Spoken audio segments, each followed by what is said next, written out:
Bienvenue sur cette nouvelle vidéo pour les parents. Donc, comment accompagner son fils ou sa fille à devenir pro, ou en tout cas faire footballeur comme métier.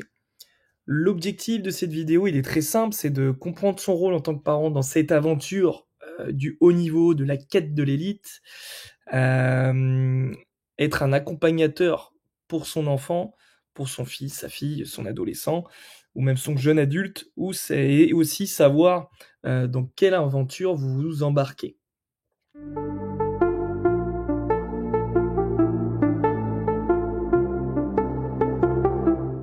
L'objectif n'est pas de donner toutes les bonnes réponses, mais juste des axes dans lesquels vous pouvez vous naviguer ensuite par rapport au profil de votre enfant, de votre fils, de votre fille, et aussi de vos possibilités, tout simplement, que ça soit zone géographique et même financière.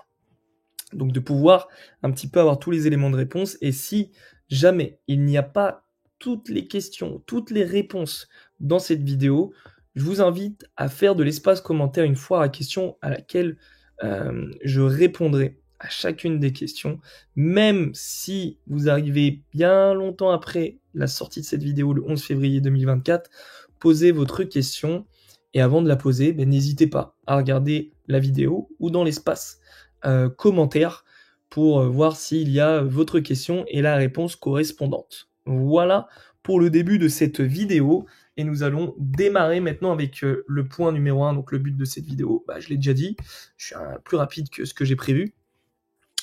Et le point numéro 1, c'est une affirmation, c'est vous n'êtes pas coach.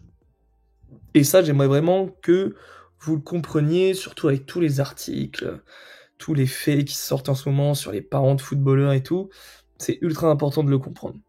Pour moi, il est difficilement concevable de donner des consignes tactiques ou des conseils techniques lorsqu'on est parent.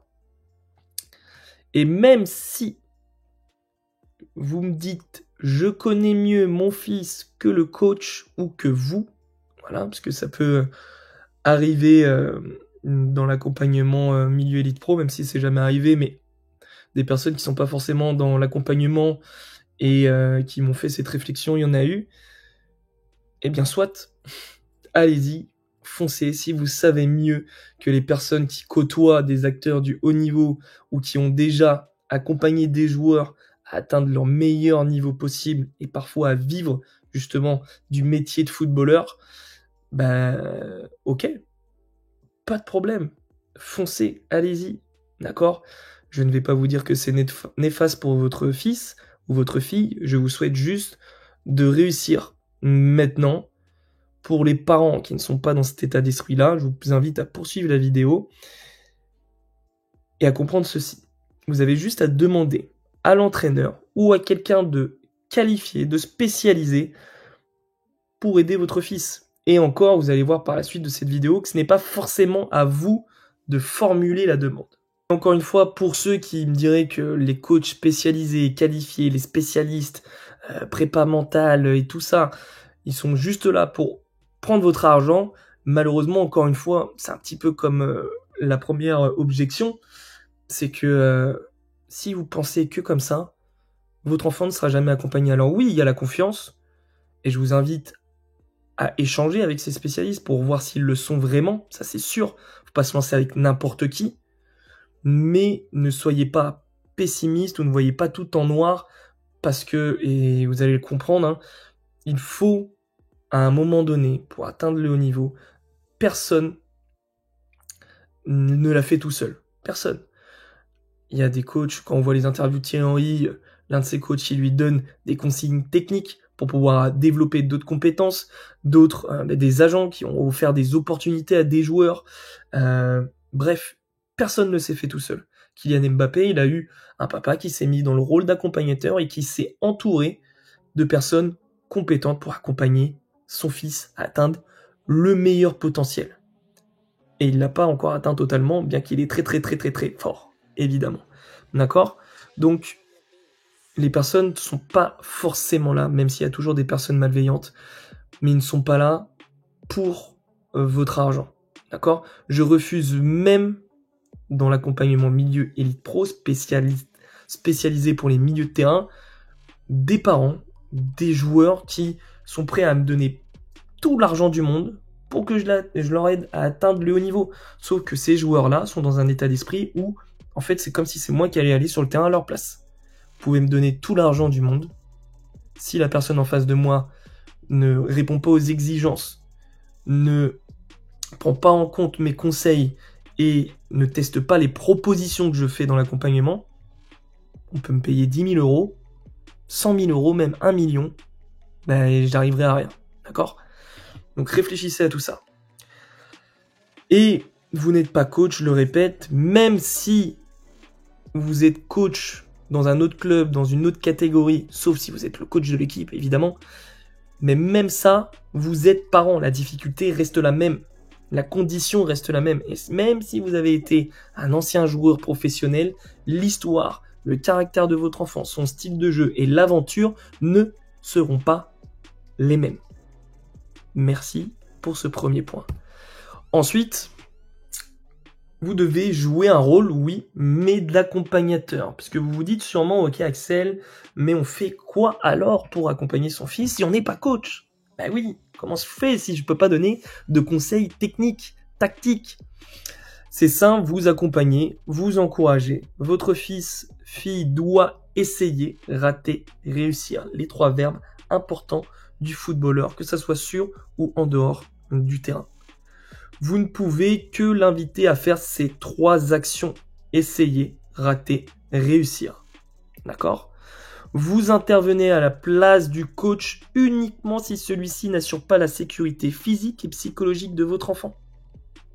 Ok ? Il y a un instinct maternel et il y a aussi un instinct paternel.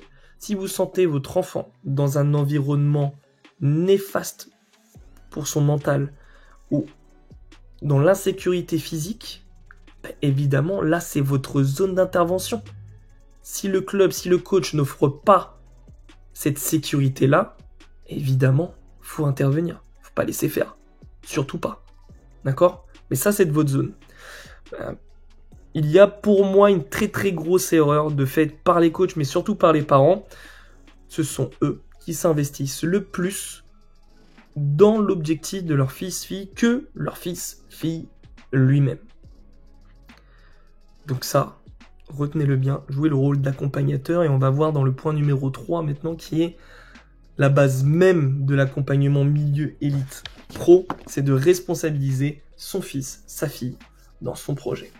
Comme expliqué dans le point numéro 1, c'est à lui d'aller poser des questions au coach ou à un spécialiste pour s'améliorer ou corriger certains domaines.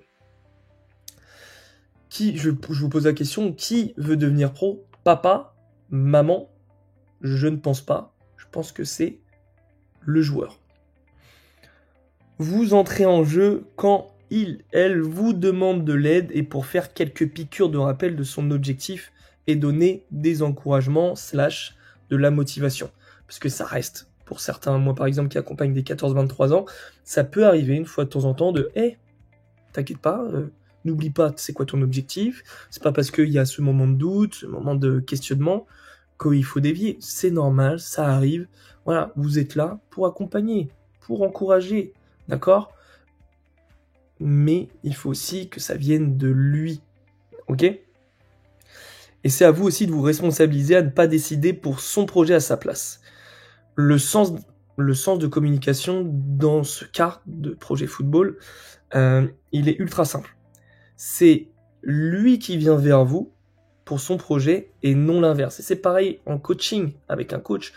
Ça ne devrait pas être le coach qui dit « tu dois faire ci, tu dois faire ça comme ça ». Non, c'est le joueur qui demande pour son projet. Je n'arrive pas à telle ou telle action. Qu'est-ce que je fais, coach ? Maman, je n'arrive pas à rentrer en contact avec telle ou telle personne, à formuler ma lettre de motivation. Qu'est-ce que je fais ? Là, oui. Et vous, en tant que parent, vous le savez. Vous le savez même mieux que moi. C'est quand vous allez donner un conseil, la majorité des enfants, ils le mettent pas en application.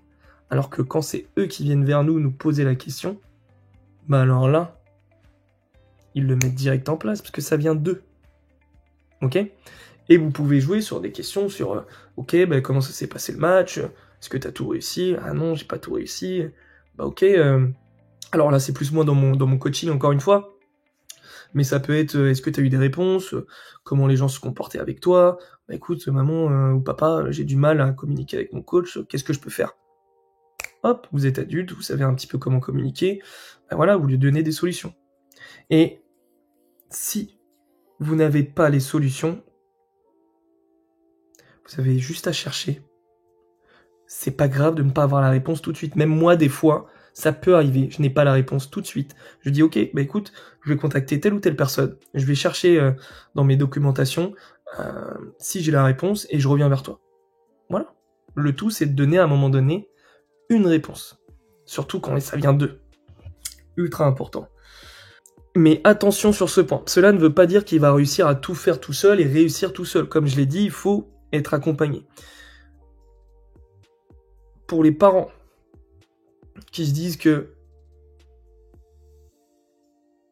on n'a pas l'argent pour se faire accompagner, on n'a pas d'argent à mettre là-dedans, encore une fois, est-ce que vous êtes prêt à accompagner votre fils, votre fille dans son projet de footballeur? Si ça lui tient vraiment à cœur, si vous sentez qu'il y a quelque chose, il y aura peut-être, bah oui, en fait, un moyen, des ressources financières à mettre en jeu pour qu'il réalise cet objectif, comme pour ses études, comme pour un projet professionnel autre, parce que c'est un projet professionnel de devenir footballeur. C'est un métier au bout. Et dans le cadre de l'accompagnement, sachez une chose, on n'est pas là pour influencer votre fils, et la preuve avec ce point, c'est que c'est lui qui va faire les choix. Il y a des propositions, il y aura des propositions de clubs, des propositions d'agents, des propositions d'action, de techniques, de stratégies à établir en match, selon telle ou telle situation, selon les difficultés qu'il a pu rencontrer. C'est à lui d'essayer, de rater et de réussir. Je n'ai jamais eu de meilleurs joueurs que ceux qui sont dans la difficulté. Ceux qui sont, et c'est souvent comme ça, dans des situations précaires, des parents qui accompagnent pas très bien, etc., c'est ceux qui ont plus la dalle et qui donnent tout pour réussir. Vous en avez plein, des documentaires, des interviews de footballeurs pros et même des meilleurs du meilleur qui ont atteint ce niveau, parce qu'en fait, ils sont partis de rien au départ et ils y sont allés avec le couteau entre les dents. Et comment ça se passe? Quelles sont les étapes pour rentrer dans l'accompagnement milieu Elite Pro?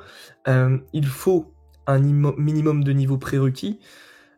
Déjà un âge, il faut être milieu de terrain de 14 à 23 ans, il faut être au minimum catégorie jeune niveau R3 et senior R2, et à partir de là, on peut commencer à échanger, de voir si les valeurs correspondent, si la demande, si l'objectif, si les difficultés rencontrées, en effet, je peux y répondre, parce que si c'est que par exemple l'alimentation qui manque, c'est pas mon point fort, ça sert à rien de venir avec moi, même s'il y a quelqu'un qui intervient dans ce domaine-là, dans l'accompagnement, je vois pas pourquoi payer tout un accompagnement, je préfère vous rediriger vers cette personne justement pour qu'elle vous accompagne sur ce point-là par exemple. Ok? Donc, et même si la question c'est pourquoi vous plus qu'un pôle espoir, plus qu'un centre de formation, écoutez, s'il n'est pas en centre de formation ou en pôle espoir, il faut voir pour se faire accompagner différemment. Voilà.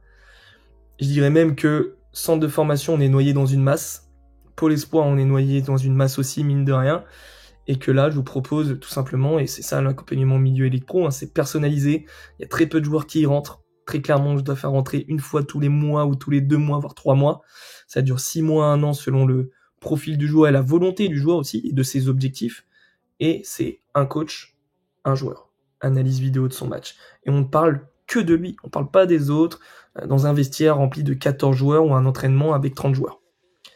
Donc voilà, là-dessus. En point numéro 4, gérer son sportif. Gérer un sportif. Comment on gère un sportif? Sachez-le déjà, tout de suite, si ce n'est pas le cas, il va traverser des moments difficiles. Mon but dans l'accompagnement, par exemple, c'est de faciliter le processus, mais malgré tout, la difficulté a fait partie de ce process, comme expliqué juste avant. Il faut juste laisser la porte ouverte pour échanger. Si j'ai bien remarqué un truc, les footballeurs ont du mal à s'exprimer, à partager leurs doutes et à demander de l'aide. Soit par fierté, soit par peur de ne pas obtenir de réponse, soit parce qu'ils ne veulent pas déranger parce que le foot, c'est sûrement moins important que les problèmes des autres dans la vraie vie. Parce que oui, y a tellement de personnes qui font de réflexions sur le foot, c'est pas un métier, footballeur, ce n'est pas un métier, c'est juste un loisir. Forcément, dans la tête d'un jeune joueur, on se dit, en fait, c'est pas important, ils ont sûrement des plus gros problèmes, donc je vois pas pourquoi je communiquerai avec mes parents là-dessus. Je vais garder ça pour moi et je vais m'enfoncer avec. C'est la triste réalité. Alors, même si vous n'y connaissez rien, soyez à l'écoute, montrez votre présence pour lui, ou elle d'ailleurs, dans cette aventure, tout en gardant le principe de responsabilité. Vous pouvez, vous aussi, comme je l'ai dit tout à l'heure, chercher et trouver certaines réponses. N'oubliez pas ceci, si c'est important pour lui, il n'aura pas besoin de motivation, juste de soutien. D'accord ? Par exemple, du soutien dans l'administratif, pour quand il se fait repérer par un club, pour remplir des documents, pour créer un CB, encore une fois. S'il a la demande, apportez-lui les éléments de réponse et votre aide. Ok ? Et encore une fois, si vous ne savez pas faire, il y a des personnes en capacité de vous accompagner dans ces différents domaines-là. Et pour terminer, le dernier point, je voulais l'ajouter, utiliser le football comme vecteur. Je voulais finir absolument par ce dernier point parce qu'il est très important, parce que je sais que dans la tête de beaucoup de parents, c'est « et les études ?» Justement, quel lien peut-il y avoir avec les études? Parce qu'il y a beaucoup de parents qui me disent « Non, nous, on se concentre majoritairement sur les études, le foot, ça passe après. » Alors que ça pourrait tellement être deux projets liés et qui forment un seul et unique grand projet. Une seule et unique grande autoroute. Exemple, le français. Pour rédiger des CV, pour s'exprimer lors d'entretiens avec des clubs, avec des recruteurs, ou pour de futures interviews. Les maths, pour devenir logique, quant à l'angle de la passe, la force du vent, la position de l'adversaire, la direction qu'il prend pour faire la passe à contresens et faire en sorte qu'il n'ait aucune chance de l'intercepter.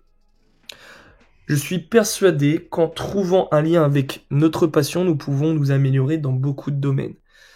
Et ça permet, si à un moment donné votre enfant lâche les études, j'espère que justement vous n'arriverez pas jusque-là, et c'est l'objectif de ce point-là, si vous voyez qu'il n'est pas trop motivé, trouvez ses points de motivation, la physique, plein de choses, il y a tellement de moyens, la philosophie, pour avoir un esprit critique lors de débats, lors de critiques avec d'autres joueurs ou même d'autres acteurs du sport qui vont être amenés à le critiquer, parce que ça fait partie de la vie d'un sportif. On peut trouver lien, et justement dans l'accompagnement, on trouve ces liens parce que s'il y a blessure, qu'est-ce qu'on fait? Parce que c'est pas parce qu'il est dans l'accompagnement, milieu élite pro par exemple, qu'il est immunisé contre les blessures. Hein. S'il y a blessure, qu'est-ce qu'on fait? L'objectif de se responsabiliser dans un projet, d'utiliser le football comme vecteur pour d'autres domaines, c'est de se relever, c'est de rebondir, c'est de recréer un projet. C'est pas d'aller prendre un métier parce que le football, le métier de footballeur c'est fini, j'ai une grosse blessure ou j'ai raté toutes mes détections aussi. Ok, allez, terminé, ciao, j'ai plus rien à faire de ma vie, je vais prendre un métier qui me saoule pendant 60 ans et ciao. Non, l'objectif c'est de rebondir. Le foot développe la confiance, la persévérance, la maîtrise des émotions, et justement grâce à ces compétences-là, grâce à ces soft skills-là, on peut créer un nouveau projet, devenir entrepreneur dans le sport. Voilà, je ne vais pas prendre mon exemple, mais c'est un petit peu ce que je fais. Devenir journaliste sportif. Tiens, on a parlé des maths, devenir statisticien, avoir les statistiques des joueurs, les données, travailler pour un club, ou même pour travailler pour... j'ai oublié le nom du gros truc de statistiques qui existe au foot. Bref, il y a plein de possibilités de travailler dans le foot. Donc si les études... Enfin, s'il y a blessure, s'il ne devient pas pro, l'objectif de rentrer aussi dans un tel accompagnement, c'est d'être responsable de tous ces projets. Là, il y a ce projet-là. Ok, on a échoué. Qu'est-ce qui se passe derrière? C'est pas de laisser de s'enfoncer dans un trou sans fin et perdre l'individu au-delà de l'athlète.